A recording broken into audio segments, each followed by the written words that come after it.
In the previous videos, we talked about what glycemic index is. Another important concept to understand is glycemic load. Glycemic index gives us a feel for how blood glucose level goes up when you consume 50 grams of carbohydrate, and foods are classified as low, medium and high GI foods based on blood glucose raise relative to consuming 50 grams of glucose. So GI gives us an indication on the kinds of foods we should consume, such as low GI foods whose GI is less than 55. These foods are recommended for diabetics, pre-diabetics, and for that matter, wellness-conscious consumers. Now, another concept is the concept of glycemic load, which gives us guidance around how much quantity of food one should consume. To illustrate this point, let us take the example of a watermelon. Watermelon contains about 7.5 grams of carbohydrates per 100 grams of the fruit. GI of watermelon is 72, so it is considered a high GI food. But in the GI test, one has to consume 667 grams of watermelon, which is something that no one consumes on a daily basis. Normally, you consume a cup of the fruit, which might be 100 to 150 grams. So while GI is a good metric on the kinds of food choices we need to make, we need another metric that guides us on how much of a particular food or portion sizes we should consume. This is where glycemic load comes into play. GL was proposed by Harvard University in the late 90s, and it is calculated as follows.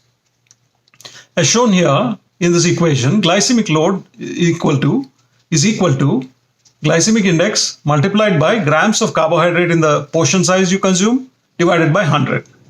Just like glycemic index classification, there is also a glycemic load classification.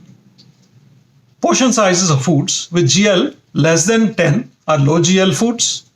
Those with GL between 10 and 20 are classified as intermediate GL foods, and those with a GL greater than 20 are called as high GL foods.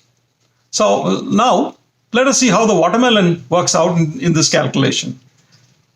As stated earlier, practically speaking, let us say we consume a cup of watermelon that contains about 150 grams of watermelon fruit.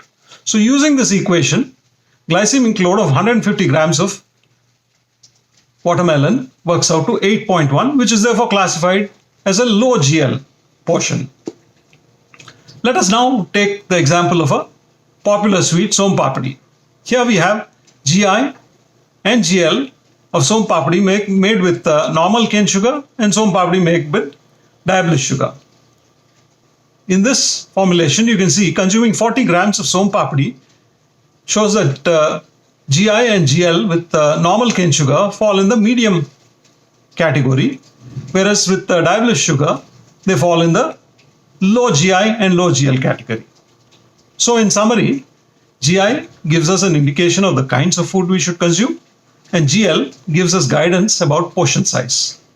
Most nutritionists all over the world recommend diabetics and pre-diabetics and wellness-conscious consumers to consume low GI and low GL foods for optimal health and well-being.